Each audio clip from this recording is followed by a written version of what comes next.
want to begin by saying, thank IFRI, of course, for this opportunity, but also say that in the Indo-Pacific region, there is tremendous strategic convergence between France and India. But for India, the important thing is the Indian Ocean.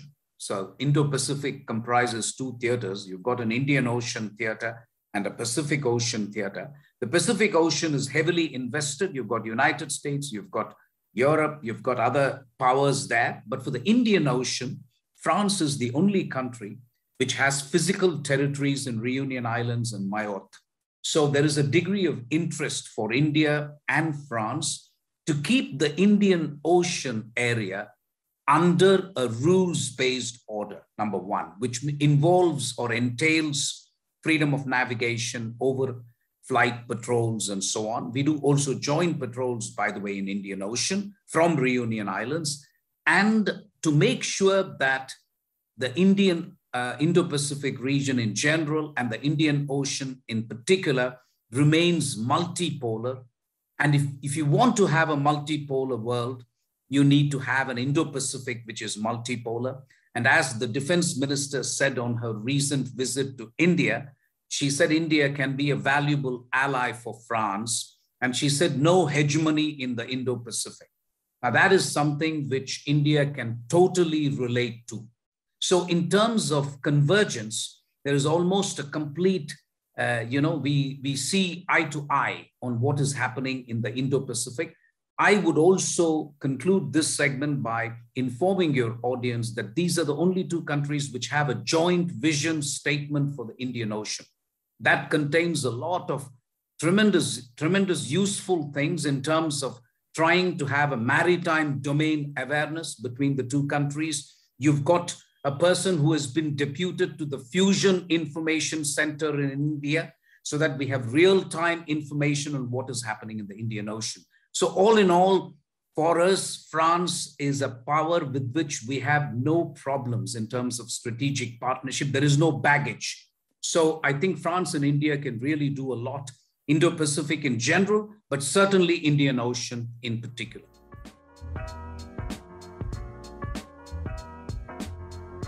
It's been customary to look at the Franco-Indian relationship in terms of a tripod with three legs, if you like. You've got defense, you've got space, and you've got nuclear energy. So those will continue. So defense will continue, and we need to take it to the next level. But for me, the more exciting things which will determine the contours of this great partnership between France and India will hinge on things like climate change, for example. Can we have a tremendous partnership in this area, take the International Solar Alliance to the next level, try and get as much funding as possible so that we've got this ambitious project of one sun, one world, one grid, which actually involves Asia, Africa, Europe. The sun doesn't set anywhere in all these three places at the same time. So when the sun sets in one part of the continent, you've got the sun rising in another part of the continent. And if you can have a grid which connects all of us in terms of solar energy, then you get rid of the problem of storage. As you know, the main problem in solar energy is expensive storage. So can we get this done? But if we get this done, then Africa and Asia and South Asia in particular, these are the two areas which have energy poverty, Africa and South Asia. So, and energy poverty has a symbiotic relationship with economic poverty in areas like India. If you don't have energy, you can't get out of poverty. So I think the one world, one sun, one grid has tremendous potential. And I think this is an area France and India can work.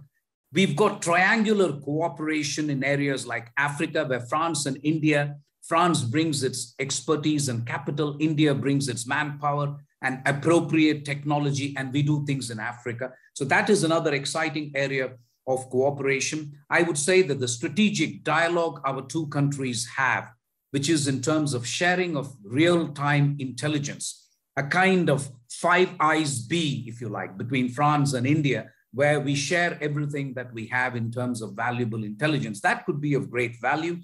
And finally, an area that is challenging and that will also determine the contours of the relationship I feel the weakest link of this relation, of this great partnership, is trade. And we need to really do something about it.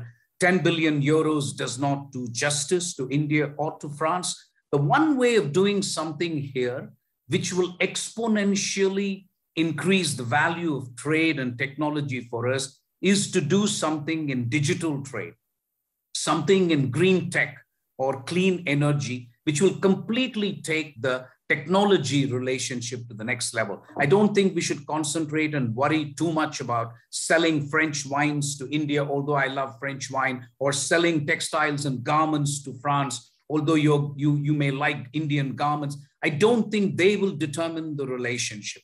What will determine the relationship will be technology, the fourth industrial revolution, but of the fifth generation, 5G. Can we do something there?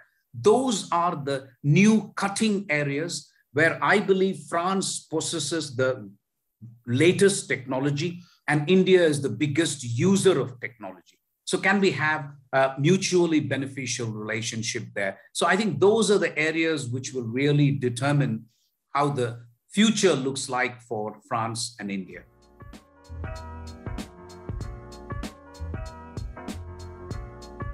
The first recommendation for me will be to really have a full spectrum defense relationship between the two countries. We've had a defense relationship for a long number of years. So there is a lot of confidence and comfort in the defense relationship. India is extremely comfortable with France, which we are with very few powers, by the way.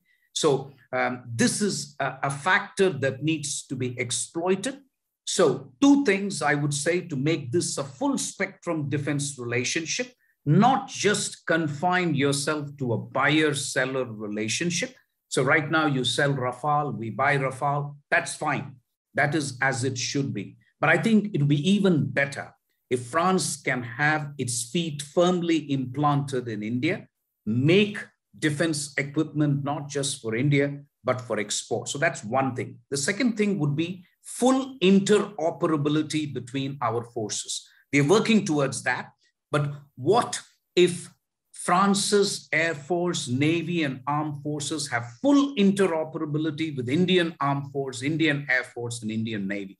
That would be so wonderful, because that will give you limitless possibilities of cooperation between the two countries in the whole area of Indo-Pacific and beyond. So I would say that that's the first recommendation, because defense is so important. The second important recommendation, it would be that we try to be a rule shaper, not a rule taker. I think it's time France and India set rules in the world. For example, in the area of cyber technology and digital trade, can we set rules? And that we can do because we already have a roadmap that President Macron and Prime Minister Modi decided in 2019 when they talked of supercomputing, quantum computing, and artificial intelligence. These are cutting areas of technology where France has a lot of expertise, so does India.